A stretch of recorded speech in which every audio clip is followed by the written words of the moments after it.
My name is Kristen Hubbard and I'm a registered dietitian.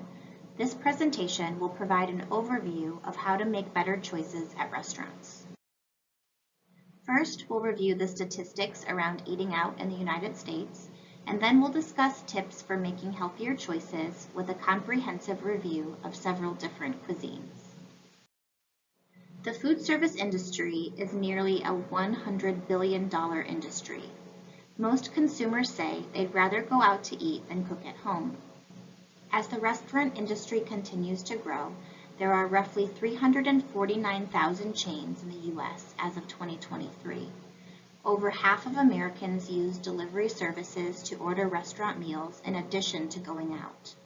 The quality of food is also very important to most, with 92% saying they read restaurant reviews and 33% say they won't eat somewhere with a rating of less than 4 stars. The types and methods of advertising is also growing, with 63% saying the use of social media as their main method of advertisement. The bad news is the average portion size for food has almost doubled since the 1980s, and imagine how much more if we looked back further. The good news is that more people are interested in making healthy choices, with 61% of Americans saying they're more likely to order a healthier meal at a restaurant now than they were 2 years ago. So let's look at some tips to do that. Without a doubt, the biggest tip for healthy eating out is portion control. We have a major portion distortion problem, and when we use the clean your plate motto, we consume far too many calories. Restaurant meals are made in such a way to taste delicious, making us want to eat more and come back for more. To the best of your ability, if you know where you're going ahead of time, it's very helpful to review the menu prior to arriving at the restaurant and make your selection. It also helps to order first, making you less tempted to order the special or conform to what others may be ordering. Always start with water and be mindful not to consume calories in your drinks. Sodas, sweet teas, lemonade, and alcoholic beverages all have calories that add up quickly. So when it comes time to order, try to find the fiber first. Fiber equals fullness. So by choosing a vegetable-rich option, you'll naturally be able to eat less. When it comes to protein, the leaner the better. Chicken, fish, seafood, and vegetable-based proteins, if prepared correctly, are a great place to start. Try to limit foods that include fried, encrusted, smothered, or coated options. Instead, look for words like grilled, baked, broiled, and steamed. Condiments, sauces, and dressings pack a lot of calories and should always be ordered on the side. Then you're in control of how much goes on your food. Also, try to replace creamy condiments with oil-based alternatives. Using these helpful tips, going out to breakfast can be a more nutritious experience while remaining delicious. Start with water and an unsweetened tea or coffee. Skip the fruit juice and opt for a side of fresh fruit instead. This will save sugar and add fiber. Speaking of fiber, when possible, order a whole grain toast or English muffin instead of a white or flavored option like cinnamon raisin. Getting the toast dry and putting on your own butter or jam will save calories as well. When it comes to the main entree, there are so many choices for egg dishes which can seem overwhelming. Keeping it simple is the best strategy. Poached eggs are the healthiest.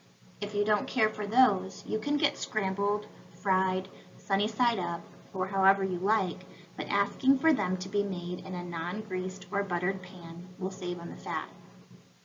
Omelets and Benedicts are higher fat dishes because of the cheese and creamy hollandaise sauce. However, an egg white veggie omelet is a step better. When it comes to the side dishes like breakfast meats and potatoes, you can save a significant amount of calories by choosing lean meats like ham or turkey instead of bacon and sausage. In many places, you can order sliced tomatoes in place of fried potatoes for little or no extra cost. Lastly, if you choose to order a meal that has a sauce or condiment, get it on the side. Whether it's the hollandaise sauce, sausage gravy, syrup, or fruit compote, They all contain a significant amount of calories, so taking control of how much you put on your food is very helpful. Now we'll talk through some tips for eating out at lunch and dinner. We'll begin with the basics, and then we'll get more cuisine specific on the next few slides. Generally speaking, starting with a salad is an option at most restaurants, and if it can keep you from ordering an appetizer, you've just started the meal on a positive, high-fiber note. Just don't forget to get the dressing on the side. As mentioned earlier, select a lean protein with sauces and dressings on the side. Look for the trigger words to help you decide if an item is on the healthier side or the more calorically dense end. Most often, the entree is plenty, if not more than enough, so skipping the dessert or at a minimum sharing it with the table will help. The next several slides will go over American, Asian, Italian, and Mexican restaurant ordering strategies. Thinking of many local American-style restaurants, we often see sandwiches, burgers, salads, and bar-type foods on the menu. When it comes to sandwiches and burgers, start by considering the protein source. Can you get chicken, turkey, or a veggie-based option instead of beef? What comes on it? Things like cheese, bacon, mayonnaise, and other condiments add calories from saturated fat very quickly. Does it come on bread, a bun, or in a wrap? Is there a whole grain option, and do you need to eat the whole thing? Salads aren't always better if they aren't ordered correctly. Considering something like a Cobb salad, by the time you add all of the toppings, can actually be more calories than a hamburger. So be selective with what goes on your salad. Do you have a choice for the base? Spinach, romaine, and arugula are more nutrient dense than iceberg lettuce. Include a lean protein atop your salad, and again, be sure to get the dressing on the side. Speaking of sides, the side dishes with entrees can contribute to a significant source of calories, especially coming from fat in the form of deep fried selections like French fries, onion rings, chips, and tater tots. Most restaurants have the option to select a vegetable or salad, or even fresh fruit. Asian-style restaurants tend to have numerous veggie-based dishes, which makes for a great option. The tough part tends to be the sauces that are generally high in salt and sugar. The good news is you can often order those on the side. Most often, you'll also have the choice between brown and white rice.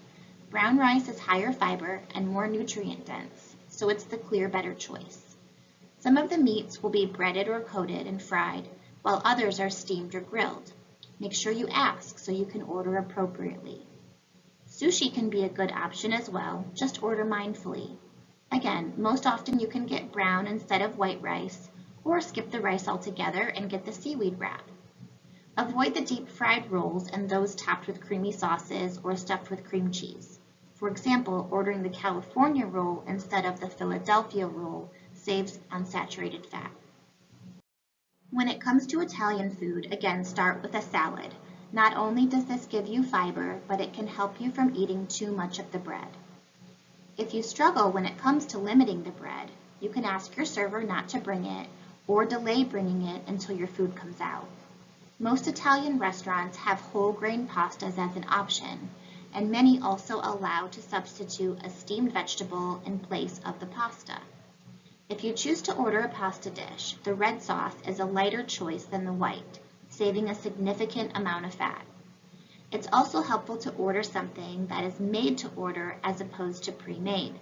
For example, lasagna and stuffed pastas are often made ahead of time in large batches. Thus, you can't customize them other than, of course, eating less. Whereas spaghetti does not come stuffed with cheese, and you can specify which type of pasta you'd like. Up next is Mexican-style eating.